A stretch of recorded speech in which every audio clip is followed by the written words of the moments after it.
Welcome back. Bar chords, the major shapes. We're gonna see them today and how to practice them. But first, if you're new here, hit the subscribe button and let's dig into some bar chords. The E major shape. We are used to play it like this, but now we're going to use the ring finger, the pinky, doing the E minor shape, and add the middle finger to the first fret of the fourth string of the G string. So that's an E major. We got the privilege to use the index.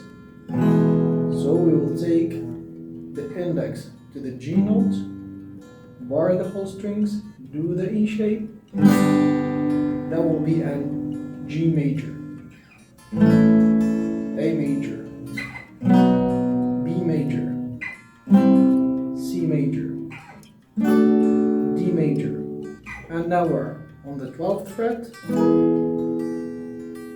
That's an E major.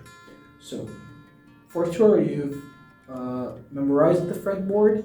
If not, here's the lesson for that. So let's see the other shape, the A shape. That's a tricky one. Since we're using those three fingers, and now we're going to use the middle, the ring, and the pinky. Of course, we're not going to play the E. We're going to start from the A string. So now we can take this shape all over the fretboard. So that's a C note. We will put our three fingers like this, bar this, and play the C major, D major, E major, and so on. There's another way to play the A shape, play it like this, but it's a little bit tricky because you will mute the E string occasionally. See? So you gotta be extra careful about it.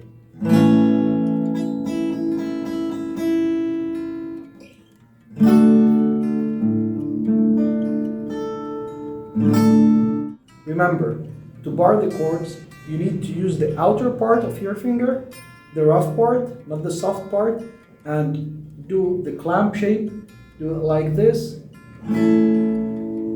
and press as hard as you can.